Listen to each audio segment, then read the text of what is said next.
Hey, welcome everybody to Spirituality Adventures. We're glad you're tuning into this episode. We are a viewer and listener supported podcast, so we really appreciate you listening, watching on YouTube. We really encourage you to subscribe to whatever platform you're using. If you're on YouTube, hit that subscribe button, or if you're on Apple or however you listen to a podcast, be sure and subscribe. We greatly appreciate it. Also, make comments if you like it and share it if you like it. We really need people to make comments and share the episodes that you like. And then also, if you're not already a supporter, we really would encourage you to go to spiritualityadventures.com and you can pick a tier, and we have bonus content for every type of giver. This is a nonprofit, so they're tax-deductible donations, but we do provide bonus content for those who are supporters. So be a part of the team, help support Spirituality Adventures, and we're so glad you're tuning in. All right, welcome everybody to Spirituality Adventures. Glad you're joining in on this episode. I'm excited to introduce you, if you don't know her already, Maggie Boone. She is a singer-songwriter from Olathe, Kansas, and I always try to keep an eye on our independent artists here in Kansas City, and I noticed your feeds, and I started kind of following you and all that kind of stuff. And I thought, well, I'm going to reach out and see if she'll do a podcast with me. So I love your stuff. Thank you for having me. Yeah, thanks for joining us. I always like to start out with just, kind of like where you grew up and kind of your family background and just anything of interest in your growing up years, where you grew up and family and all that. Cool.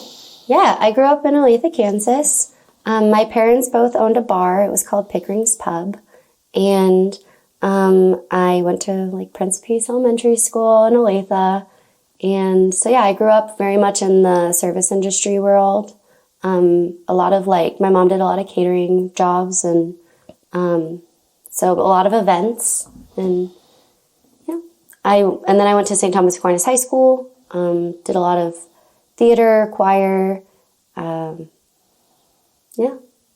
Do you have siblings? Yes. I have a little sister named Emily. Okay. And she's 2 years younger than me. And she lives over in Overland Park right now. Okay. Living her best life. And she went to KU. I went to Benedictine. So, that was kind of our growing up. We have a huge extended family, too.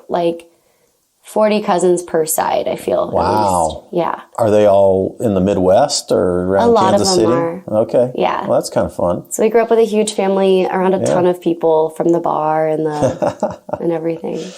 What kind of, tell me about that. How old were you when you can remember going to the bar? Oh, there's I went and my whole food life. And bar, or was it just? It was a family grill. Okay. Well, okay, it was a bar, but it was, they were a really good restaurant. And so, I think they sold food until 10 o'clock, and then it would turn mostly into a bar. My parents mostly would take us there in the daytime if they had to open and had to get everything ready, the paperwork and stuff. And then, we were brought in, throughout most of our lives. They would shut down parts of the bar because that was before the smoking ban. So there would be a big sign up there that was you cannot smoke on this level. There's a baby up here. But that was mostly just to drop in and introduce us to some of their friends and stuff. And then we would help with they had chili cook-offs. And so we would help sell raffle tickets.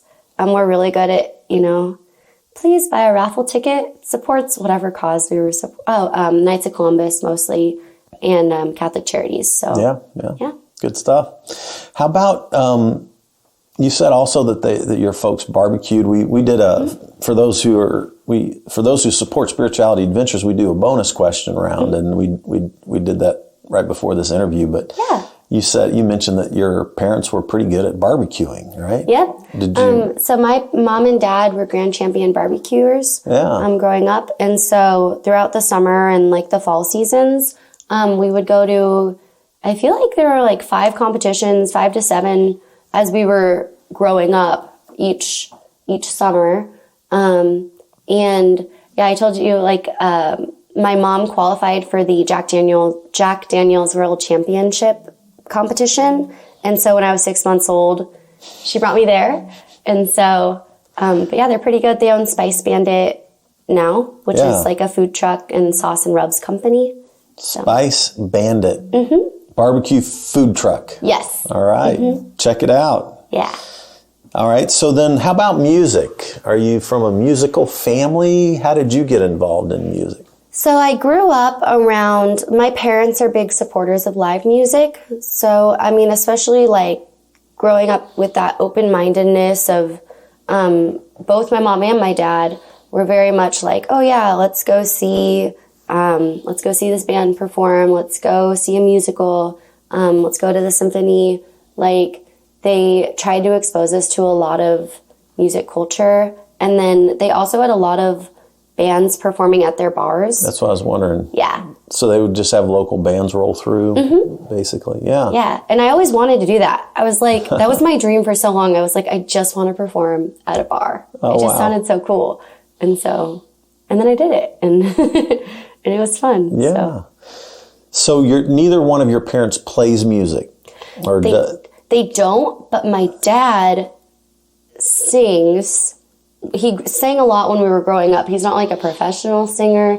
And I swear, I thought when I was younger he could play guitar, but I think he just had the guitar and tried to play the guitar. Okay.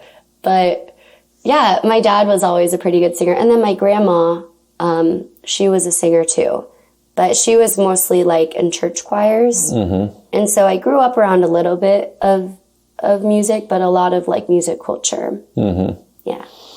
So when you were growing up, your parents took you to a lot of live music, which is cool.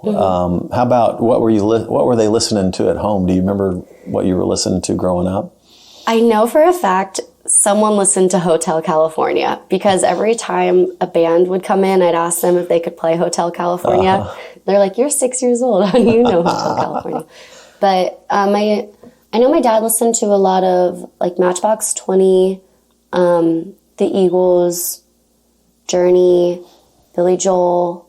I grew into Fleetwood Mac as I was growing up, but I don't know if they really listened to a lot of Fleetwood Mac. And then like Shania Twain, Martina McBride. Okay. Oh, and Brad Paisley. Yeah. There you go. Can't forget that. So as you moved into your teen years and started listening to your own music, what were you into? What kind of musical styles? I went through an emo phase in like 8th grade. Tell me some of the bands that you were into. I loved like My Chemical Romance. Okay, I like them too. Yes, I still love. Yeah, what's the Black Parade? Is that that song? So epic. It's so fascinating to listen to that song, and lyrically, it's so amazing. Yeah, I shifted into definitely like this emo phase, but it was combined with a hard hit of music theater. So it was kind of an interesting combination where I was like, I love Wicked, but also I'm listening to like Paramore, My Chemical Romance, Panic at the Disco, Avril Lavigne. And then I kind of shifted. I like those bands. Yeah, I still love them. Like people will tell me like, oh, the theme tonight's emo night. And I'm like, okay, I can do that. But then I really also kind of shifted into like a lot of musical theater. And then I'm trying to think and then I did like a heavy shift into kind of Need to Breathe, and more like acoustic style stuff. So yeah, and now I listen to everything now. So I love Nicki Minaj, still love Jimmy Buffett from when I was younger. So yeah, I just have a huge combination of music that I like to listen to. Okay. And when did you start playing or singing? How old were you? Do you remember? I started taking piano lessons in 2nd grade, and then it was a lot of classical piano. And then in high school, I figured out that I could write songs, as in someone else wrote a song, and I'm like, wait a minute, like normal people can write songs? I always thought songwriters were like a separate type of person. But I'd always loved writing poetry. And so I was like, how do you write songs? Like, how did these chords work? And so I kind of learned how to play piano chords in high school, like the pop style, playing. And then, and how to like put lyrics to stuff. And so that's kind of how everything started. Yeah. So in your early teens, is that? Or Yeah, later? I think I wrote my first song when I was like 15. Okay. Yeah. I mean, I'd written, but my mom taught us how to do everything through song, even though she's not a singer. So like we grew up learning how to spell our names through, songs, and then our address through song and our phone number. So I feel like I did a lot of singing, like growing up. Does your sister sing or do music? Yeah, she definitely did a lot of like choir in high school. And she has a really pretty voice. She doesn't sing like publicly. I mean, I'm waiting for the day that we get her back up there. But yeah, she did. So. Sweet. So, as you were playing music and stuff like that, when did you do your first like solo? Because you do.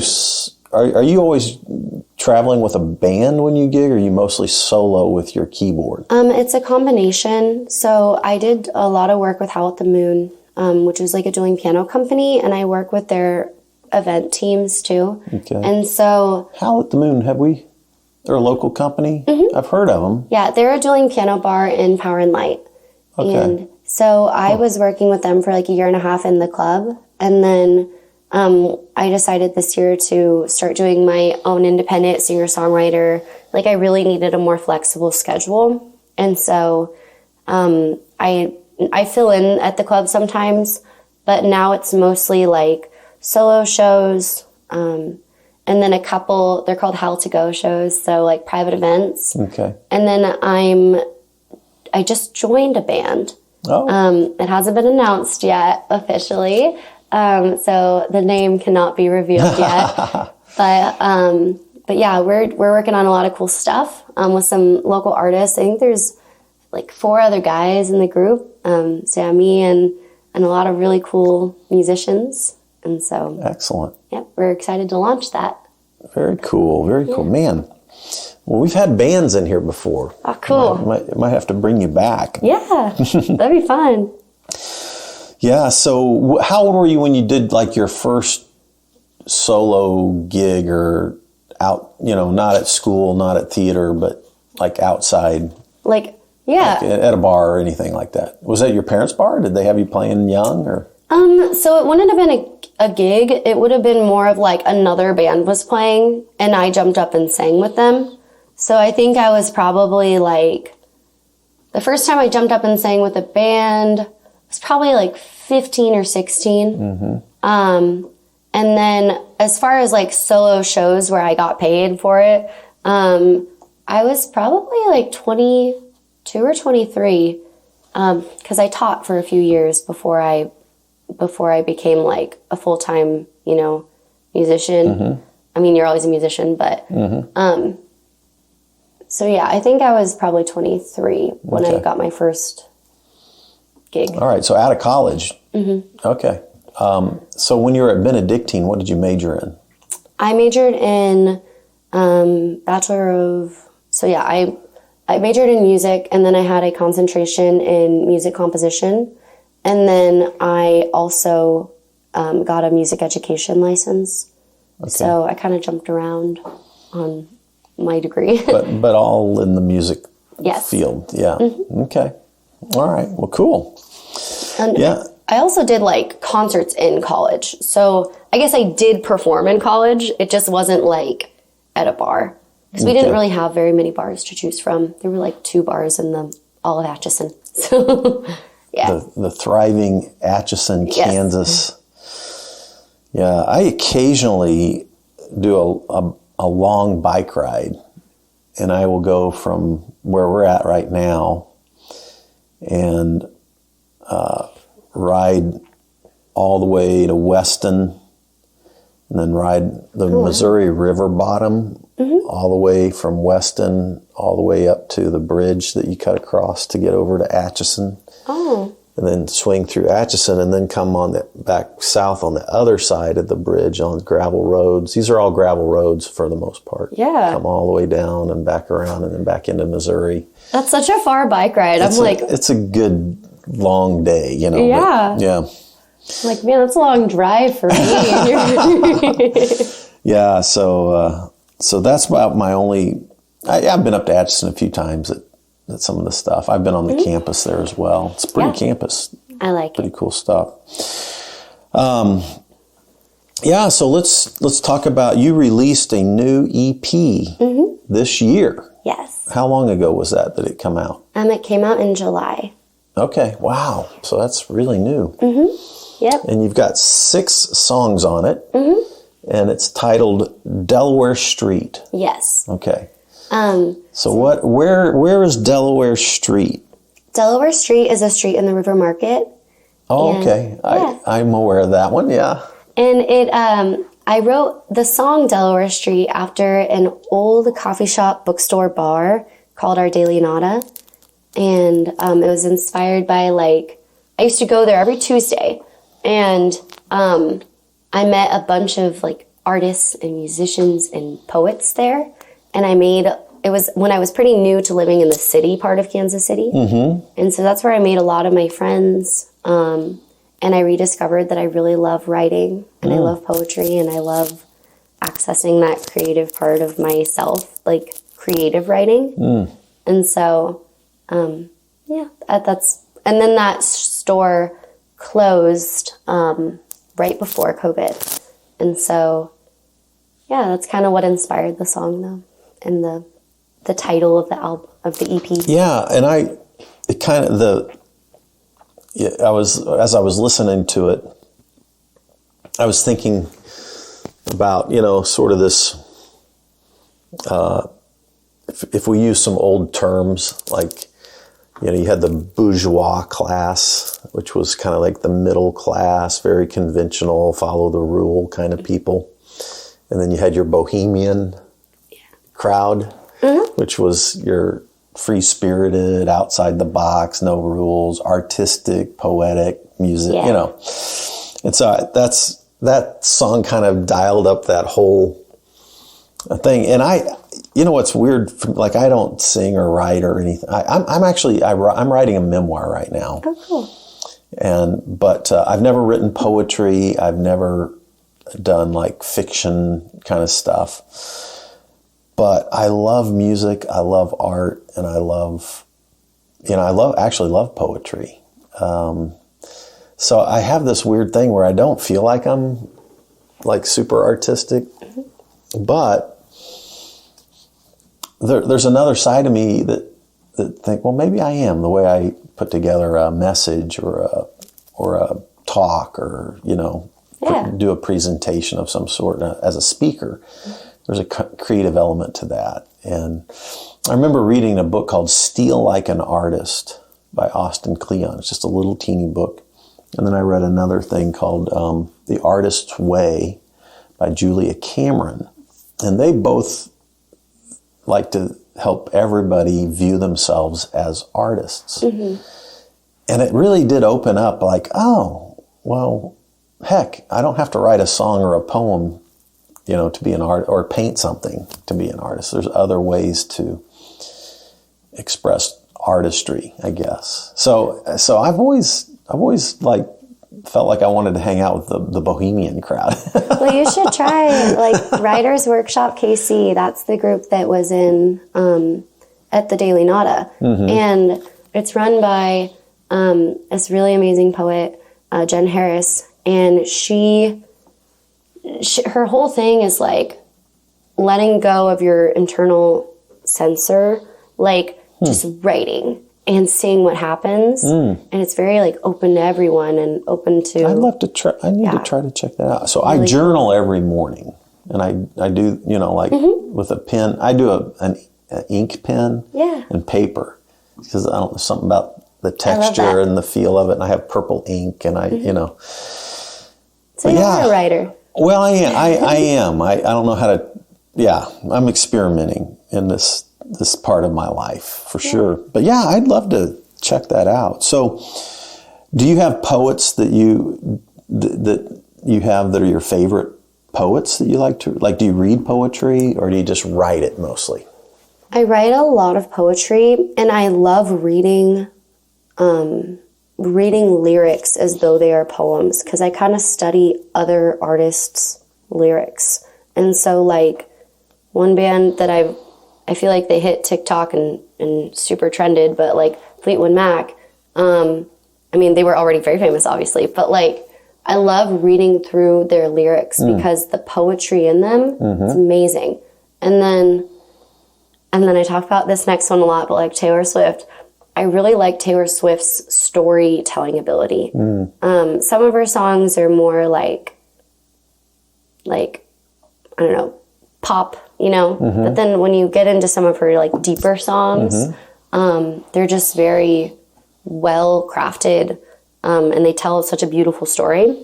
And so I love reading through, like my favorite songwriters and just figuring out like, how did they do this? Like what words did they eliminate? What did they keep? How do they tell their story? And so I started studying a lot more of that in the last few years. And then I love like Maya Angelou, you know. Ooh. Yeah. And okay. I like Maya Angelou. Yeah. Too. She's awesome. And I love the Kansas City poets, like the people from the Writers Workshop, KC. They'll write and then they'll just like share their things they came up with. I need to like, get wow. to know them. I need to have maybe have her on. What's the gal's name? Jen Harris. I might need to get her on here. Yeah. That'd be interesting. She's a really cool slam poet. What is the difference between like because I've always, I'm a huge music person and I love every kind of music as well. I mean, I love jazz, I love rap, I love alternative.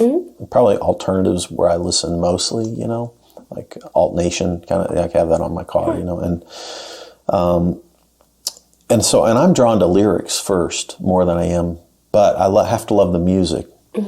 But like I have my favorite, you know, musicians that I think are like poets, and I know my friends that write rap kind of think of it like poetry a little bit too. So I've never done either one, so I'm kind of curious, like, is there a difference between writing poetry and writing a song that's poetic? And if there is a difference, what is the difference? Well, it really depends on what you're writing for. Like if you're trying to write a pop song, I feel like you can write a poem or a story, you know, and then you come up with whatever your refrain is or your chorus, you know, and then you repeat that. And so I think the biggest thing that makes like a song different than a poem in that sense is there's a lot more repetition in a song. So the structure itself, if you want to write like a choral piece of music, you can go through poetry, or you can go through like, you know, biblical verses, and you can find beautiful text and you can set that to music. But also like my Nana writes a lot of poetry. And so like I've gone through her stuff before to try to figure out, can I make this into a choral piece, or can I make this into a song? But when I write my songs, I'll record them into my voice memos and I sing it with the lyrics. And then I go through and I structure it like a poem. And then I'll figure out what to repeat for the chorus a lot of times. So it just depends on your songwriting style and method. Yeah. Are there others other than Taylor Swift that you look at and like you like the way they craft their songs into poetry? Is there? Yeah. So like lately, I've really been into Noah Kahan, but also like, which I think that's how you pronounce his last name. I've only read it. So I used to love Need to Breathe and their lyrics. Journey does a beautiful job songwriting and storytelling, especially with like Faithfully, one of their songs, inspired one of my songs, and so, which was Music Man. And so I like to take other songs and just be like, what story does this tell? And then what's my response to that? And so, but the big one this year specifically was definitely like Fleetwood Mac and their music for me. And like Stevie Nicks and,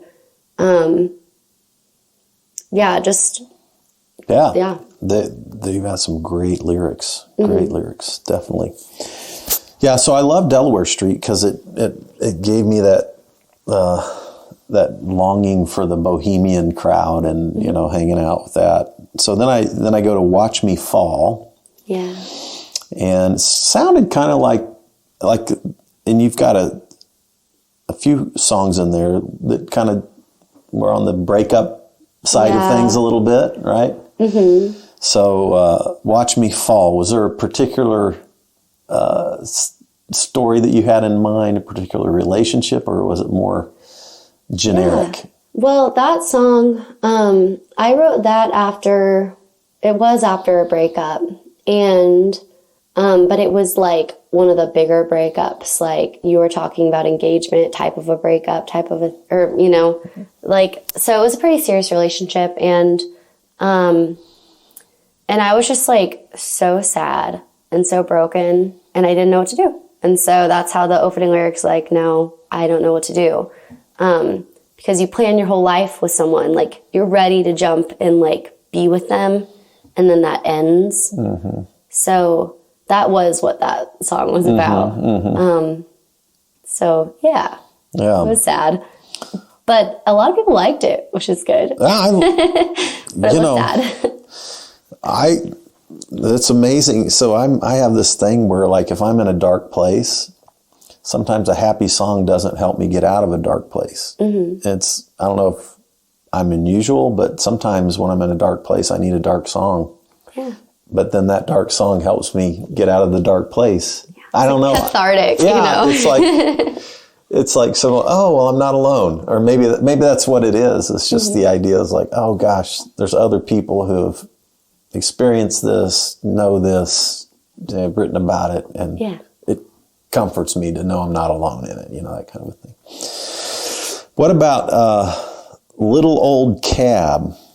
Old Cab. What is that one about? I was listening to it and I was going, I'm curious now. I don't think I figured it out. So that's probably because that song was originally like 6 minutes long and I had to cut it a lot. Mm-hmm. But there'll be one day like a 6-minute version. Right. But so that's a song I wrote in college, and there were a few big things going on. I had to do an extra semester. Well, I chose to do an extra semester of student teaching so I could get my education license. Mm-hmm. And a lot of my friends graduated. And so I was in Atchison, which is like such a small town, but I was like, most of my friends were gone. I had a few still there that were like in the grade below me. But I was really, I think it was like right before this, it's like I knew people were leaving, and it was my senior year, and I was so like tired and burnt out, and I was really struggling with like mental health. And so, the verses of that are about letting go of a friend who was, you know, leaving. And I wasn't sure when I would see them again.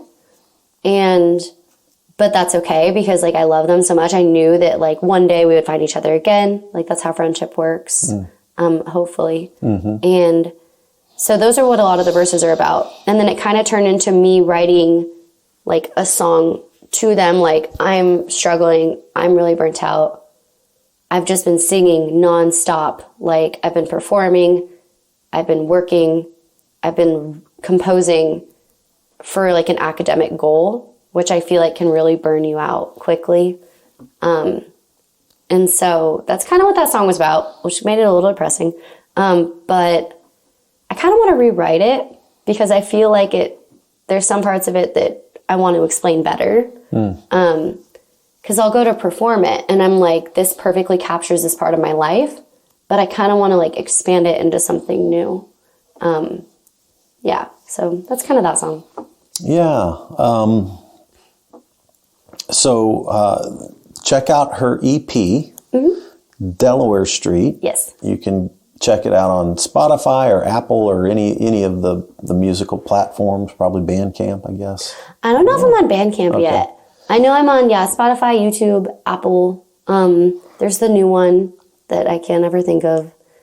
It's a privately owned one. I don't know what it's called. Okay. But yeah, I'm on a lot of things. I don't know what that one is either. So I'm just kind of going through your songs here. What about Music Man? You said that the old Journey song, Faithfully, inspired Music Man? That's interesting. Yeah, so especially since Music Man kind of took a country turn. Yeah. But it's the only country one on here. Yes. Who was the guy that you did it with? Drew Ballantyne. And he is a Kansas City performer as well. Super cool guy.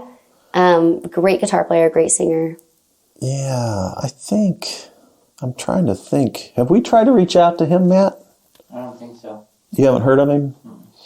Who was the guy that we tried to reach out to that was a cousin of one of my friends? Do you remember that? That wasn't. It could have been Drew because his cousin does do music stuff too. Really? Yeah. So I might have been somebody I didn't mention to Matt. Anyway, okay, so yeah, he's a local country artist. Yes. Okay. And so I walked into Guitar Center one day. I really needed someone to sing this duet with me, but I wrote the song originally for just a man to sing. It's the first song I ever wrote knowing I want someone else to sing it. And it was basically this idea of, with Faithfully, they're on tour, they miss their partner, but they're still like faithful to them. I kind of took it that idea and made it like, I went on tour, but I realized that I left you behind and I came back. And so that was kind of like my response to this. Like, okay, what if it was a slightly different story? Yeah. Yeah. And so I incorporated little hints to Faithfully in it, but the country did throw it off a little bit. Right. Yeah. That's okay though. Hard to love a music man because of the travel, the road, the tours, all that kind of stuff. Yeah. Okay. So then your next one is So Far Away. That seemed to be another one of the breakup kind of feel to it. Is that one, or just a distant relationship? That one I actually wrote right before I got married, and it was about. It's about the idea of like you can be in a relationship with someone for so long that you kind of forget like who you are and who the other person is. And so you can feel like you're so far away, even if you're really close. And it's important to like let that other person grow. And sometimes you have to let them go and let them like grow on their own. And then like, hopefully you like still love each other. Hopefully you stay together, you know. But you can feel distant even when you're like together. And so you have to come back and like talk about it and give each other space. So yeah. That was that's good. Yeah. I think that's very, very true. And then the last song on the EP is called One Day. Play Down the Rabbit Hole One Day. Yes. So it seemed almost like a dream type of a song. Like it's so that one an idyllic place that you dream about, long for. Yeah, kind of like Wonderland. Yeah. That's kind of what I was getting from it, like this ideal place. And that big one kind of ties into where I've been going lately with my music, because this is the most recent one I've written, is One Day. And it's like, life is crazy, you're living, you're loving, and like time is just passing, and we don't really know what we're doing, but like we're all gonna be in this like wonderful place one day. And so it's very like hopeful, I think. And I wanted to kind of I wanted to sing a song that involved a couple of like la-da-da-da-da, like that lighter lilty feeling. And so I incorporated some of that in there, and sometimes you don't need words to describe an emotion, you can just sing. And so yeah, that's that. Yeah, well, it definitely elicited from me that longing for it's kind of a beautiful, ideal sort of place. And yeah, it's good. Deep, deep longings for peace and joy and happiness and those kind of things. Good stuff. Well, thank you. Thanks for listening to it. Yeah, no, I enjoyed it. So what's on the horizon for you? What do you see happening in the next year or two? So you already mentioned that you're just in a new band, and we're not going to say the name, but we'll wait for that to come out. So that's obviously one of the things. I'm excited for that for sure. And then I wrote a new song. I kind of performed it at my EP release just to get a little, teaser out there, but it's called Storybook. And that's the one I want to release next. And so it's very storyteller. It's not necessarily about a specific breakup or anything, it's just I had a story that I wanted to share about these characters. And so that's kind of my new direction. It's indie pop, a little indie punk. Once we add some guitars, when it's on a piano, it's pretty pop. But and then I want to keep making music.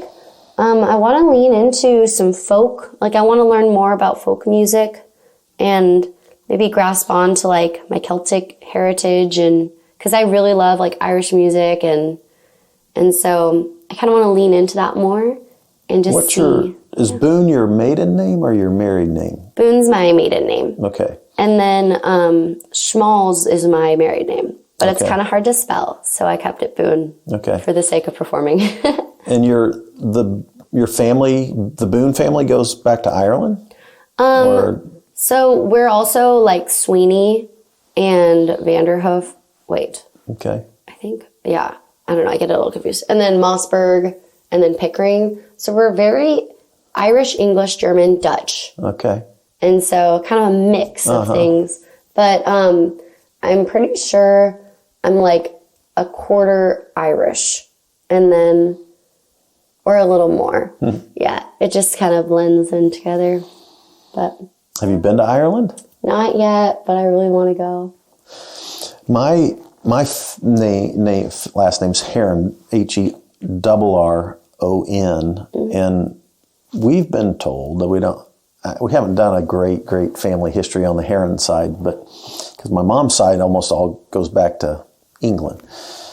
But I think the double R Herons used to be O'Herons, and I think there's a county in Ireland that's O'Heron. People, because I was there in 2018 with two of my three sisters, and we flew into Dublin and then spent almost all our time in Northern Ireland.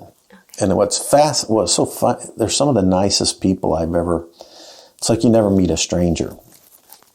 And it reminded me, my dad's an extrovert. He never meets a stranger.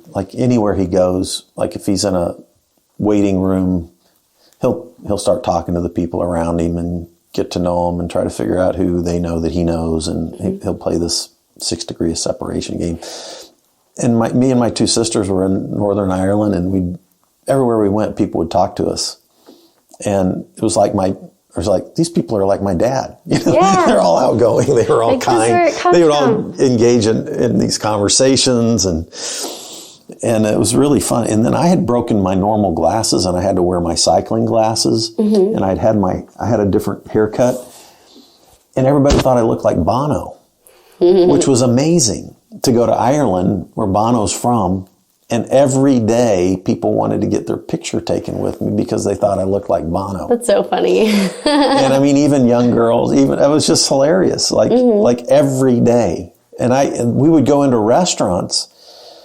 And I mean, one restaurant, you had to get 2 months ahead of time reservations. We didn't know that. We show up.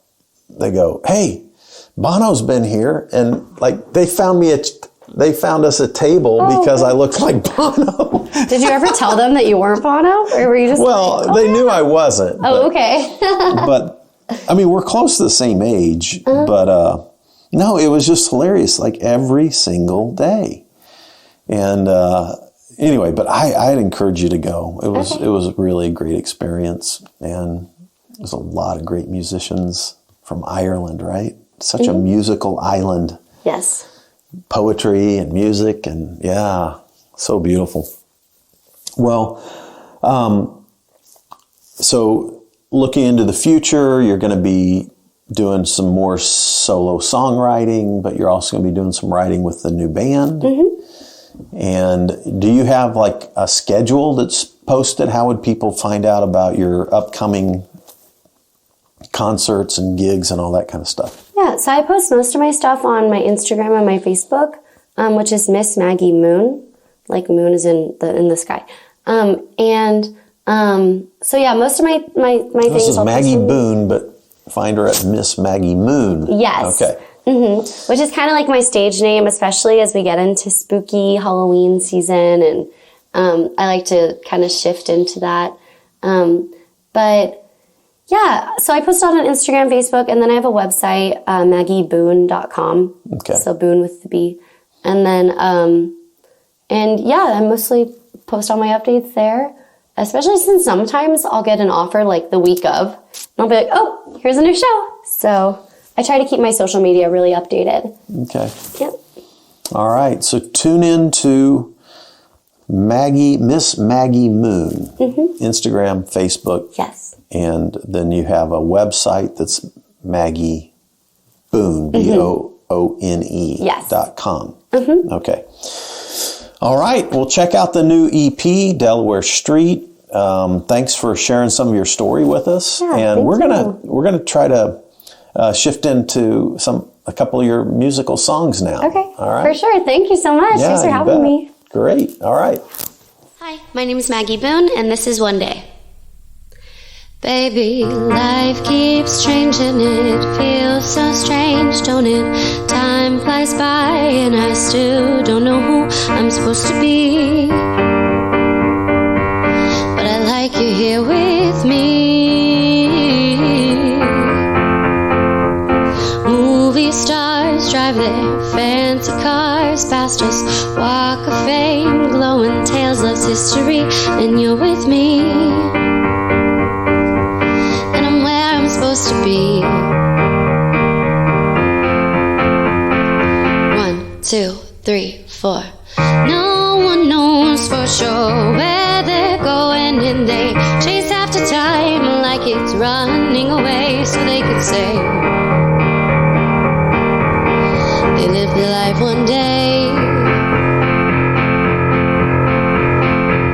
All I'm asking is for your heartbeat to match with mine in every single way, and we will play down the rabbit hole one day. Da da da da da da da da da da da da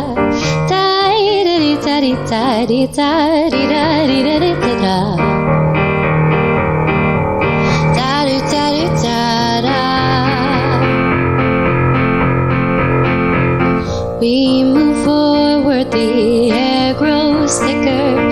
You and I spin around in clumsy circles, that's to be. Just stay wild here with me. 1, 2, 3, 4. No one knows for sure where they're going, and they chase after time like it's running away, so they can say they lived their life one day. All I'm asking is for your heartbeat to match with mine in every single way, and we will play down the rabbit hole one day.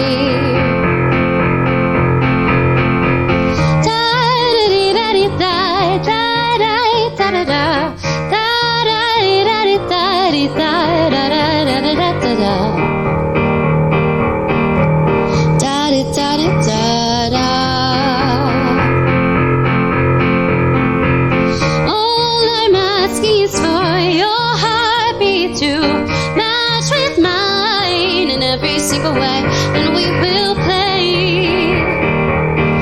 down the rabbit hole one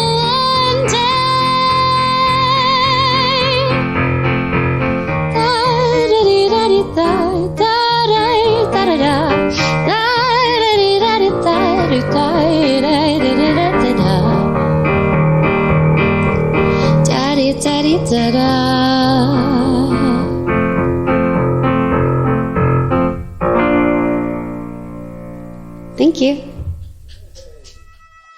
Hey, you made it to the end. Thanks for listening all the way through on this episode. By the way, if you're not already a supporter, go to spiritualityadventures.com, sign up for one of our monthly supports, and you will receive our bonus content. You'll receive lots of interesting information about our guests. Many of our musicians will do special bonus songs and record a song. So I want to encourage you to do that. Thanks for listening. Thanks for watching. Be sure and subscribe. Be sure and share any of the episodes that you like. And be sure and make comments if you like them as well. This helps us get Spirituality Adventures out there to more listeners, more watchers. So whatever platform you're using, subscribe, like, share, make comments, and go to our website, sign up for our team, and be a part of the team support. Thank you so much, and we'll see you next time.